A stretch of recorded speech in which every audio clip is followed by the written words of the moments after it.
Hey there everyone, I'm Marc Alcubé, the host of Expat Expert podcast. This video is extracted of a longer interview that I had with Abigail Paul, a stand-up comedian from the United States who moved to Germany more than 20 years ago, and her experience on how to do comedy in Europe.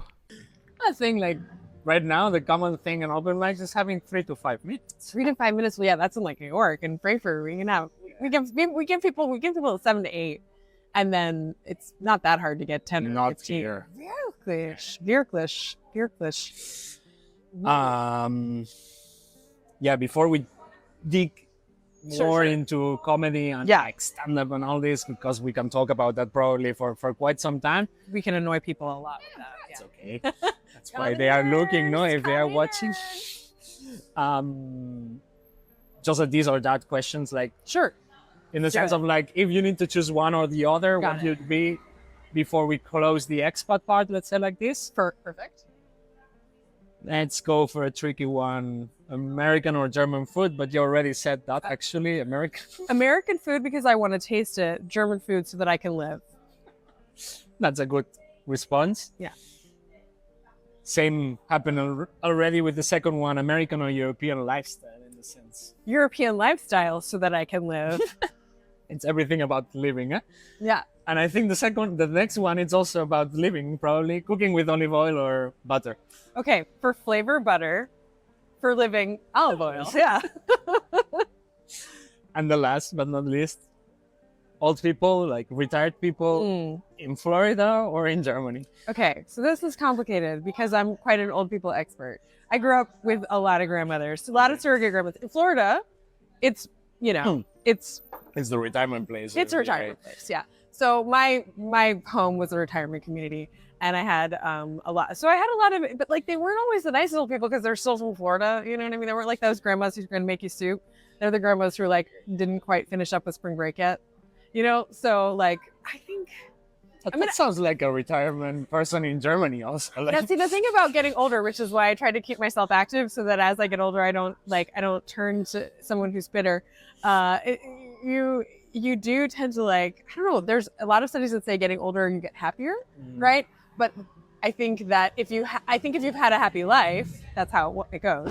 But if you have been bitter your whole life, then you move to Florida. So yeah, I'll take the Europeans on this one as well. Oh, well, okay.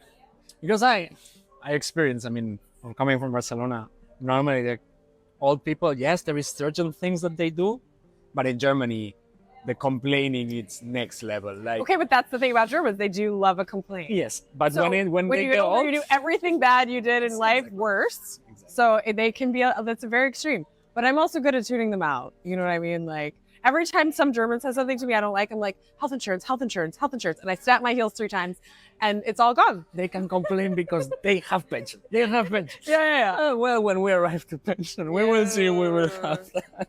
Like an American, I have some private investments going. I don't trust anyone with my pension.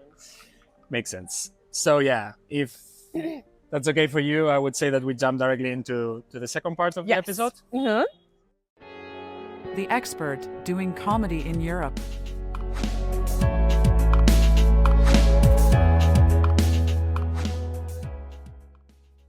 So, yeah, as I already mentioned in the introduction, you are one of these lucky stand-up comedians that actually are touring. Yeah. And they are not only doing open mics for 20 years.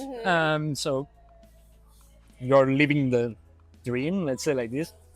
I mean, it's a choice, right? Because you have to push to do those things. And I started stand-up when I was 42, I want to say, or 43. Yeah, 42, 43, something like that.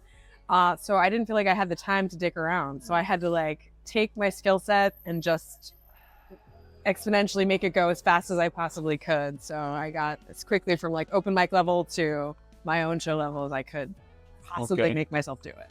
How much time did I still think now is really when I've completely, like after at least 5 years is when you're like, oh yeah, I found my voice a bit. I know exactly what makes me different from maybe other comedians, or what's a joke that falls into my, skill set or persona. I think it takes a really long time. So I would say a minimum, if you really want to do it, it takes a minimum of 5 years to kind of like know yourself, know your jokes. And it gets a lot easier to see the joke and things. I go back to old jokes and I'm like, why wouldn't I have seen this as backwards, right? Things like that. So the writing skills are now catching up to the performance skills, because I had performance skills from previous things. Exactly. And I had trained a comedy brain from mostly having a terrible childhood, because that's how you escape childhoods of my nature.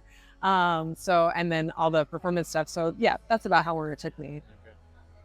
I mean, it's not a lot to be like, you started late in this concept of like, and it's a cool thing that you are now having your own shows and doing your own stuff, and happy doing that. And like, even starting late, it's not that you start late actually, because you were in stage all the rest of your life, but you are in different scenarios. Exactly. I never stopped being on stage. I just changed what I was doing on stage. Yeah. And this change, like, did it really happen, like in the sense of like you were talking about like, okay, about pandemic comes. If you liked this short video out of the full episode, you can find the link to it around here and in the description below.